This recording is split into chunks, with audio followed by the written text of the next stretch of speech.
हाँ तो बेटा, आज की क्लास में अपन देखेंगे synthetic model complex of iron. इससे पहले अपन ने सिंथेटिक मॉडल किसका देखा था? कोबाल्ट का देखा था। ठीक है, अब यहाँ पर आज अपन किसका सिंथेटिक मॉडल देखने वाले हैं? आयरन का सिंथेटिक मॉडल देखने वाले हैं। तो मैक्सिमम रिसर्चर्स ने अपना यही देखा था कि आयरन और ऑक्सीजन के बीच में जो है इरिवर्सिबली कॉम्प्लेक्स का फॉर्मेशन होता है। कैसे फॉर्मेशन का कॉम्प्लेक्स होता है? इरिवर्सिबल कॉम्प्लेक्स का फॉर्मेशन होता है। और किसका? म्यू ऑक्सो कॉम्प्लेक्स बनता है। यहाँ पे क्यों बनता है? म्यू ऑक्सो एफी कॉम्प्लेक्स यहाँ पर बनता है। अब इसको ये इरिवर्सिबली होता है due to presence of oxygen. इसका क्या हो जाता है? ऑक्सीडेशन हो जाता है। किसका? आयरन का ऑक्सीडेशन हो जाता है और इरिवर्सिबल कॉम्प्लेक्स यानी कि म्यू ऑक्सो आयरन कॉम्प्लेक्स क्या होता है? यहाँ पर फॉर्मेशन होता है। अब यहाँ पर रिवर्सिबल कॉम्प्लेक्स बनाने के लिए, क्योंकि अपन का सिंथेटिक मॉडल कॉम्प्लेक्स में मेन उद्देश्य क्या है? जो रिवर्सिबली बन रहा होता है उसको रिवर्सिबली बनाना होता है। ठीक है, कोबाल्ट में भी यही हो रहा था कि ऑक्सीजन इरिवर्सिबली बाउंड हो रही थी, उसको रिवर्सिबली बाउंड करवाया था। आप नेक्स्ट पिछली वाली वीडियो में जाकर देख सकते हैं। यहाँ पर भी वही है कि इरिवर्सिबली कॉम्प्लेक्स का क्या हो रहा है? यहाँ पर फॉर्मेशन हो रहा है। अब इसको अवॉइड करने के लिए कुछ अप्रोचेस का प्रयोग किया जाएगा। कुछ अप्रोच होगी जिसका यूज़ किया जाएगा जिससे ये म्यू ऑक्सो एफी कॉम्प्लेक्स बने ही ना। जब ये कॉम्प्लेक्स बनेगा ही ना तो रिवर्सिबली बनेगा ही नहीं, यानी कि रिवर्सिबली बाउंड होना स्टार्ट हो जाएगा। तो इसके लिए कुछ अप्रोचेस की गई थी।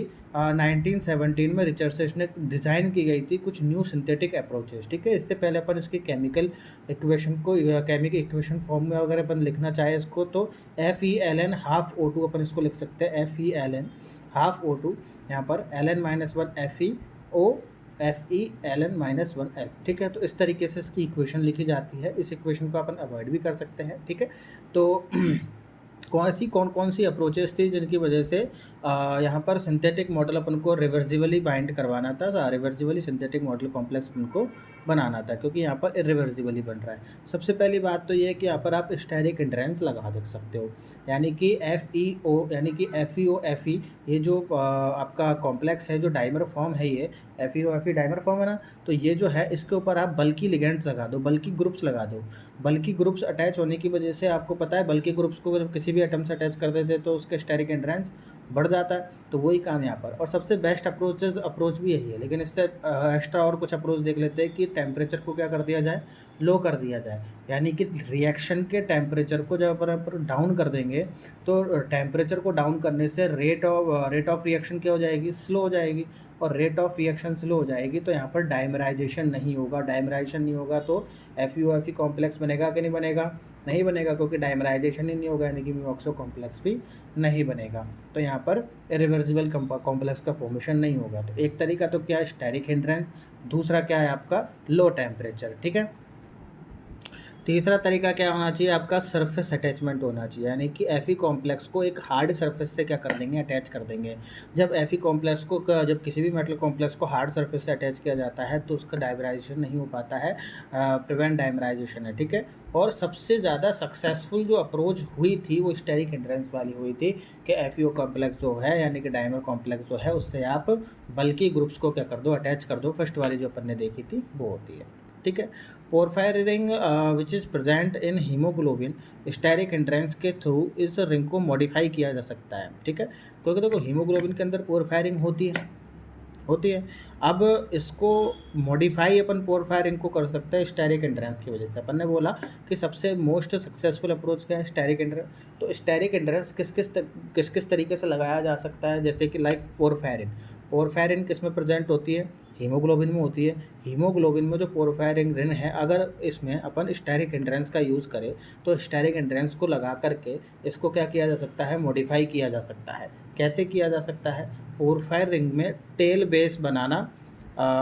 तो पोरफायरिंग में अपन टेल बेस बनाएंगे। टेल बेस कैसे बनाएंगे पोरफायरिंग में? आपको पता है ये पोरफायरिंग होती है। ठीक है, ये आपका एक इमिडाजोल निकला हुआ रहता है। ठीक है, अब इसको आप क्या करोगे? यहाँ से डायरेक्टली पोरफायरिंग से कनेक्ट कर दोगे। किसको? इमिडाजोल को। इसको बोलते हैं अपन टेल बेस। क्या बोलते हैं? टेल बेस का फॉर्मेशन। तो इमिडाजोल को आपने कोवेलेंटली क्या किया? पोरफायरिंग से अटैच कर दिया। Fe सेकंड जो पोरफायरिंग है इससे क्या कर दिया अपन ने? अटैच कर दिया। और यहाँ पर क्या हो गया? आपका टेल बेस का फॉर्मेशन हो गया। तो यहाँ पर ये क्या बन जाता है? आपका अडक्ट बन जाता है लो टेम्परेचर पर 1:1 में। ठीक है, तो adduct between porphyrin and O2।